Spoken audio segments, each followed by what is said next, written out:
So you've built your protagonist. You know their beliefs, you know what they want, and you know how they're going to go after it. But goals must come with sacrifice, and beliefs must be challenged by opposition. Without conflict, you have no story. Without opposing beliefs, your protagonist will never be challenged. Creating a strong antagonist is just as important as building your protagonist. Remember in the last episode that Egri wrote, "There is no sport if there is no competition. There is no play if there is no conflict." The dramatist needs not only characters who are willing to put up a fight for their convictions, he needs characters who have the strength and the stamina to carry this fight to its logical conclusion. A strong antagonist holds important beliefs that challenge your protagonist. After you've created the beliefs of your protagonist, it's time to turn the tables and look at the philosophical conflict from the other side. A mistake I see many writers make is that they totally agree with their protagonist's beliefs. They don't create strong opposition. The antagonist in the story is weak, one-dimensional, and clearly the bad guy. And this is a serious problem. Have you ever watched a film and thought that it was preachy, too simplistic, or too obvious?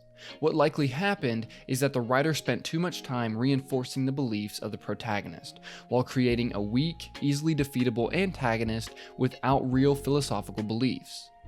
I've talked at length about philosophical conflict on this channel, and how your characters need beliefs. The second step of this is that beliefs do not matter unless they are tested. And your antagonist is here to test the beliefs of your protagonist to their absolute limits. In Snowpiercer, our protagonist is Curtis, a man at the back of an apocalyptic train trying to get to the front to defeat Wilford, the tyrannical leader of the train and the story's antagonist. Curtis believes that the people at the back of the train are treated unfairly. Their children are taken from them, they eat bugs, and they live in cramped quarters.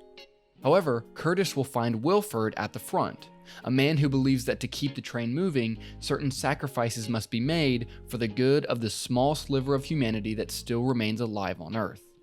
Wilford challenges what Curtis believes. When Curtis reaches the front of the train, his choice on what to do is no longer clear.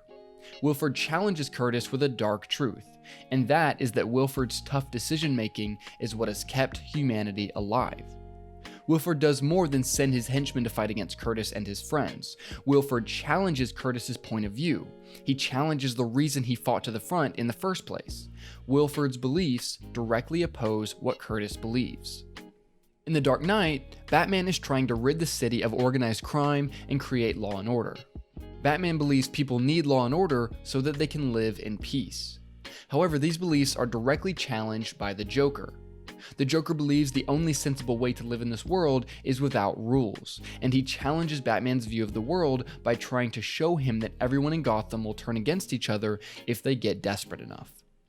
Joker shows Batman the ugly side of people, and Joker destroys Harvey Dent to show Batman that anyone can fall when times get hard. Joker's beliefs directly oppose what Batman believes. A strong antagonist has a clear want and takes action to get it that forces your protagonist to react. In the previous video, I talked about how your protagonist will largely be propelling the conflict of your story because they will be the ones taking action to get what they want. Remember what Aaron Sorkin said in his interview? Rather than kind of tell the audience who a character is, I like to show the audience what a character wants. And it all boils down to intention and obstacle. Somebody wants something standing in their way of getting it. Something standing in their way of getting it. This is your antagonist. Your antagonist will have wants and goals just like your protagonist, and these wants will be in direct opposition to what the protagonist wants. Now, this can manifest in different ways. Sometimes your antagonist will be directly against your protagonist, like in The Dark Knight. The Joker is specifically playing with Batman. He wants to show Batman that he's wrong about the city. Joker is seeking to change Batman's beliefs. Sometimes your antagonist will be working towards what they want, and suddenly the protagonist is just in their way, like in Snowpiercer. Wilford is not trying to fight against Curtis. Curtis starts his rebellion and then suddenly becomes a problem that Wilford must deal with. He doesn't really see Curtis as a threat until he starts actually making it to the front of the train. The clash between your protagonist and your antagonist needs to be impactful to the story. meaning every time they meet, someone is losing something. There is a cost or sacrifice to their conflict. And through this sacrifice, we see how important the wants and beliefs of the characters are.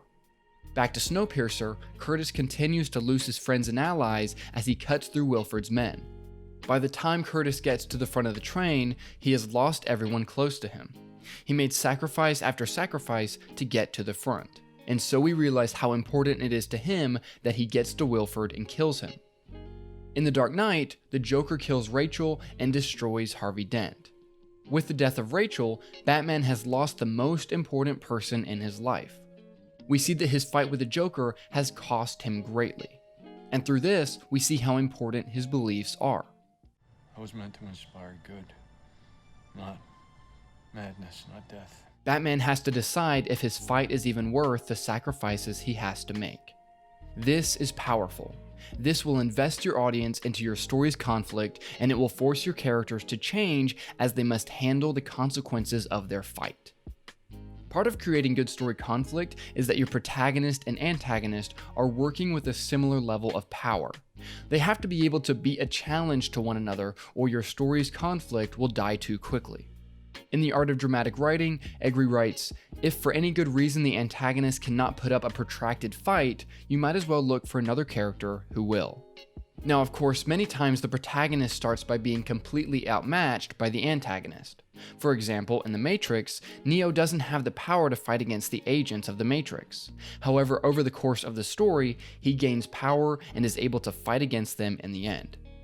But the protagonist must have the ability to rise to the occasion and take on the antagonist. You would not pit Paddington Bear against Thanos. The conflict simply doesn't make sense. There has to be some push and pull. You need to have clashes where both sides are forced to sacrifice and adapt their strategy to beat their opponent. Does your antagonist have to change? Just like a protagonist, your antagonist can go through change, but it isn't necessary. And ultimately, the story is the protagonist's story. More often than not, your antagonist will not change. Many times, a protagonist beats an antagonist by going through change themselves. The antagonist becomes the vehicle for change in the protagonist. Do all stories need an antagonist? No, there are different kinds of opposition. A protagonist can also be in opposition against nature or themselves. For example, in The Martian, the main antagonist is the harsh reality of trying to survive on another planet. Mark Watney and NASA are constantly at odds with nature as they all work to rescue Mark from Mars. Your story can also have multiple different kinds of opposition. In The Lord of the Rings, Frodo's main antagonist is Sauron and Sauron's servants, but it's also the mountains, valleys, and cliffs he has to go through on his journey. And it's also Frodo's personal struggle against the power of the ring. The antagonistic forces are not all characters. They are also nature and the self. If you don't take anything else from this video, take this. The clash between the beliefs and wants of your protagonist and antagonist should force the characters to make sacrifices, both in what they want and what they believe. Sacrifice shows us the importance of what the characters believe in, and sacrifice helps turn the story and create new situations where both characters must figure out what to do next. Hey, thanks for making it to the end of the video. I hope you enjoyed it. If you did, give it a like and subscribe for more videos just like this one.